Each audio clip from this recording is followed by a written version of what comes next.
రకంగా చెప్పాలంటే మహారాష్ట్రలో ఊహించిన ఫలితాలే వచ్చాయి. బట్ జార్ఖండ్ చూస్తే దానికి రివర్స్ లో మనం చూడొచ్చు. ఫస్ట్ మహారాష్ట్రలో ఎన్నికల ఫలితాలు ఒక సంచలనంగానే మారాయి. ఎందుకంటే కూటమిలో కాస్త ఎక్కువ సీట్లు తక్కువ సీట్లు ఈ సర్దుబాటు అనేది కాస్త ఒక సంచలనంగానే మారింది. రైట్, ఏం చెప్తారు? అంటే బేసిక్గా మహారాష్ట్రకి సంబంధించి ఒక 2 గ్రూపులు అయితే ఫామ్ అయ్యాయి, మహాయుతి, మహా అగాడి. మహాయుతిలో మనం చూసుకుంటే బీజేపీకి సంబంధించిన కూటమి కావచ్చు, మహా అగాడికి సంబంధించి ఇండియాకి సంబంధించి కూటమి కావచ్చు. అయితే కాంగ్రెస్కి సంబంధించి ప్రధానంగా అంటే పెద్ద పెద్ద నేతలుగా భావించినట్టు శరద్ పవార్ కావచ్చు, లేదంటే షిండే కావచ్చు, ఇలాంటి వాళ్ళందరూ కూడా ఉన్నారు. ఇక బీజేపీకి సంబంధించి చూసుకుంటే అక్కడ అంటే గతంలో ఈ 2 పార్టీలకి సంబంధించి ప్రధానంగా ఉన్నటువంటి నేతలు అప్పుడు రాజకీయ కారణాల నేపథ్యంలో ఇద్దరు కూడా షిఫ్ట్ అయ్యారు. షిండే కానివ్వండి, అజిత్ పవార్ కానివ్వండి. సో వీళ్ళిద్దరు కూడా షిఫ్ట్ అయినటువంటి నేపథ్యంలో ఆ 2 పార్టీల్లో చీలిక వచ్చేసి వాళ్ళు బీజేపీతో కలవడము, అప్పుడు ప్రభుత్వాన్ని ఫామ్ చేయడంలో కీలక పాత్ర పోషించారు. సో అదే ఫార్ములాని ఇప్పుడు మహారాష్ట్రలో కూడా ఈ మహాయుతి అంటే ఎన్డీఏ కూటమి ఫాలో చేసుకుంటూ వచ్చింది. ఇక్కడ బీజేపీ కావచ్చు, షిండే కావచ్చు, అలాగే అజిత్ పవార్ కావచ్చు, వీళ్ళు ముగ్గురు ప్రాతినిధ్యంలో ఈరోజు ఎలక్షన్స్లో వాళ్ళు నిలబడ్డారు. దానికి అనుగుణంగానే ఈరోజు రిజల్ట్స్ కూడా మనం చూస్తూ ఉన్నాం. అయితే ఇక్కడ 288 స్థానాలకు ఎన్నికలు జరిగితే మ్యాజిక్ ఫిగర్ వచ్చేసి 145. ఆ మ్యాజిక్ ఫిగర్ ని ఆటోమేటిక్ గా ఈ కూటమి అయితే దాటిస్తుందని చెప్పాలి. దాదాపు ఇప్పటికే 220 లీడ్ లో కంటిన్యూ అవుతుంది కాబట్టి ఆ లీడ్ ని అయితే డామినేట్ చేసుకుంటూ వెళ్ళిపోతూ వచ్చింది. సో ఈ ముగ్గురు ఫార్ములా చాలా బేసిస్ అంటే ఎక్కడా మిస్ మ్యాచ్ కాకుండా, ఎక్కడా కూడా కూటమిలో విభేదాలు రాకుండా చాలా ప్రీ ప్లాన్డ్గా అయితే ఎగ్జిక్యూట్ చేసినట్టు కనిపిస్తుంది. కానీ ఇండియా కూటమికి వచ్చేసరికి ఆ ఎగ్జిక్యూషన్ అనేది ఎక్కడా కూడా సరిగా జరగల. ఇంటర్నల్గా ఉన్నటువంటి క్లాషెస్ కావచ్చు, లేదంటే 3 పార్టీలకు సంబంధించి నేతల మధ్య సయోధ్య లేకపోవడము, క్యాడర్ని కూల్ చేయడము, ఇవన్నీ కూడా కొంత మిస్ మ్యాచ్ జరగడంలో అదొక మెయిన్ డిసడ్వాంటేజ్గా అయితే ఇండియా కూటమికి ఉంది. కానీ బీజేపీ మాత్రము ఇంటర్నల్గా ఎన్ని గొడవలు ఉన్నప్పటికీ కూడా దాన్ని కార్యకర్తల దగ్గర వరకు తీసుకెళ్లేదు, ప్రజల దగ్గర వరకు తీసుకెళ్లేదు. వాళ్ళు ఏదైతే ఎలక్షన్కి సంబంధించి ఒక ప్రీ ప్లాన్డ్గా ఏదైతే ఒక ఎగ్జిక్యూషన్ చేశారో ఆ ఎగ్జిక్యూషన్ తగ్గట్టుగానే ముందుకు వెళ్లారు. దానికి అనుగుణంగానే ఈ రోజు మనం రిజల్ట్స్ అయితే చూస్తున్నాం. అంటే బీజేపీ తన హవా కనపరిచే అవకాశం ఉంది అని మన ఎగ్జిట్ పోల్స్ లో కూడా చూసినప్పటికీ స్థానాల విషయంలో మాత్రము ఒకంత డౌట్ ఉంది. బట్ ఇప్పుడు మనం బీజేపీ చూస్తే 50% ఓటింగ్ షేర్ ఉంది. ఖచ్చితంగా ప్రభుత్వం ఏర్పాటు చేయడానికి తనకంటూ నియోజకవర్గాలను స్థానాలను గెలుచుకుంది. ఇక్కడే ఎక్కడో శృతి ఎట్లా జరిగింది అనేది ఒక డౌట్. శృతి అంటే బేసిక్ గా అందరూ చెప్పేది ఏంటంటే కామన్ గా ఈవీఎంలకు సంబంధించిన అంశం అని చెప్తారు. సో మనం దాన్ని పక్కన పెట్టేస్తే ఒకసారి మహారాష్ట్రకి సంబంధించి ప్రీ ప్లాన్డ్ గా రిజల్ట్స్ ఎలా అనేది ఒక చెక్ చేసుకుంటే ప్రజెంట్ కంటిన్యూ అవుతున్నటువంటి లీడ్ ఏంటంటే బీజేపీ పార్టీ 126 స్థానాలతో లీడ్ లో ఉంది.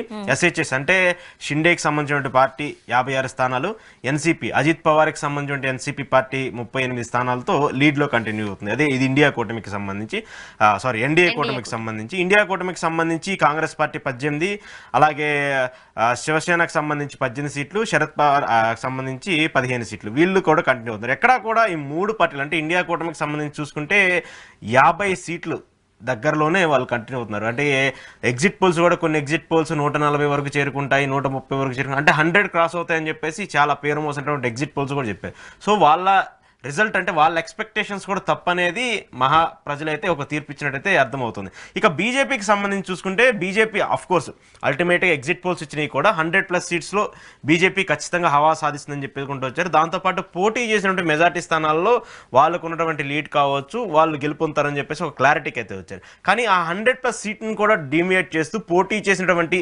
90+ సీట్స్లో అంటే 90% పైగా నియోజకవర్గాల్లో బీజేపీ విజయం సాధిస్తుంది అనేది మనకి ఇప్పుడు ప్రజెంట్ ఉన్నటువంటి రిజల్ట్స్ చూస్తే మనకు అర్థమవుతుంది. అలాగే షిండేకి సంబంధించిన శివసేన పార్టీకి సంబంధించి కూడా వాళ్ళు పోటీ చేసినటువంటి మెజార్టీ స్థానాల్లో వాళ్ళు కూడా విజయం సాధిస్తూ వస్తున్నారు. వాళ్ళు కూడా 80% స్ట్రైక్ రేట్ అంటే ప్రస్తుతం 56 సీట్లతో వాళ్ళు కొనసాగుతున్నారు కాబట్టి ఆ 80% స్ట్రైక్ రేట్ కూడా వాళ్ళు కూడా కంటిన్యూ అవుతుంది. ఇక అలాగే ఎన్సీపీ అజిత్ పవార్కి సంబంధించి చూసుకున్నా కూడా ఆయన కూడా మోస్ట్లీ ఇంకో విధంగా చెప్పాలంటే బీజేపీ శివసేన కంటే కూడా ఆయన ఇంకెక్కువగా ముందంజలో ఉన్నారు. వాళ్ళు పోటీ చేసినటువంటి అన్ని స్థానాల్లో కూడా కన్ఫర్మ్ చేస్తున్నారు. అలాగే అజిత్ పవార్కి సంబంధించిన ఆయన నియోజకవర్గం బారామతిలో కూడా ఆయన ఫుల్ కాన్ఫిడెన్స్ వెళ్తున్నారు, భారీ మెజార్టీతో కూడా ఆయన కూడా వెళ్తున్నారు. సో ఈ ఓవరాల్ రిజల్ట్స్ ఎక్కడ చూసుకున్నా కూడా ఏదైతే మ్యాజిక్ ఫిగర్ 145 అనుకున్నామో ఆ 145ని వీళ్ళు ఎప్పుడో ఒక విధంగా చెప్పాలంటే పోస్టల్ బ్యాలెట్ టైంలోనే వాళ్ళు క్రాస్ చేసి వెళ్ళిపోయారు. ఆ పోస్టల్ బ్యాలెట్ లోనే వాళ్ళ విజయం ఖరారు అయిపోయిందని చెప్పాలి.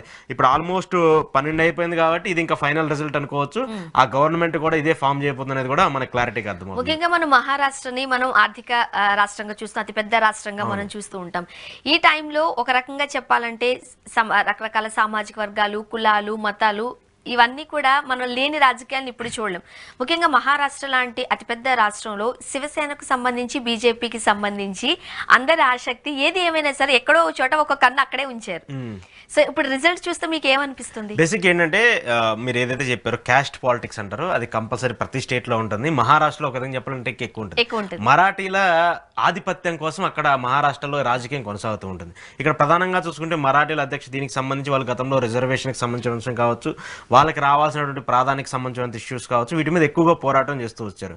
అయితే దీంట్లో ఇక్కడ రెండు ఏంటంటే షిండే సపరేట్గా విడిపోవటము, ఠాక్రే ఒక సపరేట్గా ఉండటం, ఈ రెండు వాళ్ళిద్దరు అయితే ఎప్పుడైతే పార్టీని డివైడ్ చేయడం జరిగిందో వాళ్ళ మధ్య కాన్ఫ్లిక్ట్ వచ్చేసింది. మరాఠీలకు సంబంధించి ఎవరెటు వైపు ఉండాలన్న ఒక కన్ఫ్యూజన్లో పడిపోయారు. సో దానివల్ల ఏమైపోయిందంటే ఓట్ షేరింగ్ అనేది విపరీతంగా జరిగిపోయింది.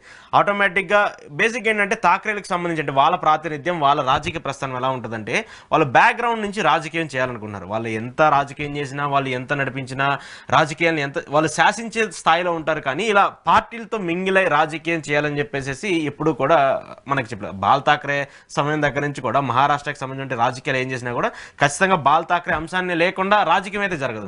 ఆ బాల్ ఠాక్రే అంశం జరిగినప్పుడు కూడా ఆయన ఎక్కడా కూడా పార్టీలకు సంబంధించి బ్యాక్గ్రౌండ్ నుంచి ఆయన సపోర్ట్ ఎక్కువ ఉంటుంది, కానీ ఎక్కడా కూడా ఆయన రాజకీయ పరంగా ముందుండి రాజకీయం చేసే అవకాశం ఉండదు.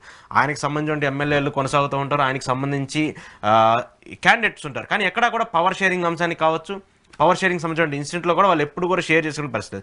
కానీ రీసెంట్గా అంటే గతంలో ఎలక్షన్స్ జరిగినటువంటి సమయంలో ఇక్కడ ఉద్ధవ్ ఠాక్రేకి సంబంధించి ఆయన ముఖ్యమంత్రి అవ్వడము, ఆ తర్వాత కొన్ని జరిగినటువంటి నాటకీయ పరిణామాలు, షిండే బయటకు రావడం, బయటకు వచ్చి బీజేపీతో కలవడం, బీజేపీతో కలిసి ఆయనకి బీజేపీ ముఖ్యమంత్రి పదవి ఆఫర్ చేయడం, ఇవన్నీ కూడా మనం చూస్తూ వచ్చాం. సో ఇలాంటి నేపథ్యంలో ఏంటంటే అక్కడ మరాఠీలకు సంబంధించిన ఒక అనిశ్చితి అయితే కొనసాగింది.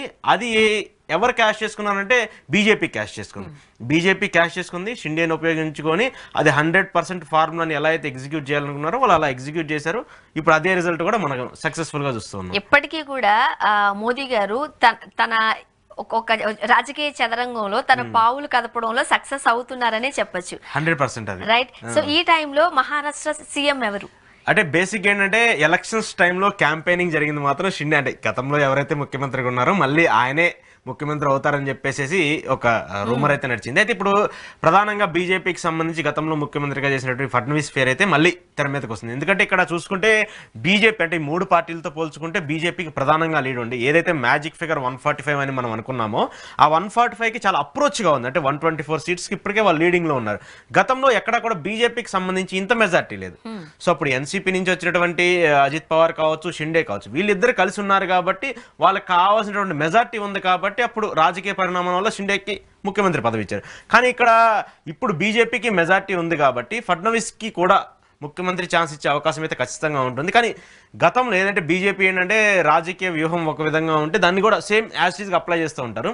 ఎన్నికల ప్రచారంలో ఆయన్నే మళ్ళీ ముఖ్యమంత్రిగా ఫ్రంట్ ఎండ్ చేసేసి ఆయనే ఫ్రంట్ ఫేస్ పెట్టి నడిపించారు కాబట్టి మళ్ళీ ఆయన్ని ముఖ్యమంత్రి చేసే అవకాశాలు ఉంటాయి. లేదా అలా కాకుండా ఇద్దరికి పూర్తి స్థాయిలో మెజార్టీ వచ్చింది కాబట్టి, ఇద్దరికి మంచి మెజార్టీ ఉంది కాబట్టి పవర్ షేరింగ్ అంశం ఏమైనా ఉంటుందా, అలాంటి ఛాన్సెస్ కూడా అయితే. కానీ అది ఇంకా మనం ఎర్లీ ప్రిడిక్షన్ మనం ఇంకా ముందుగానే ప్రిడిక్ట్ చేస్తున్నాం. కానీ ఆఫ్టర్ దిస్ ఇది అయిపోయిన తర్వాత ఫుల్ రిజల్ట్స్ వచ్చిన తర్వాత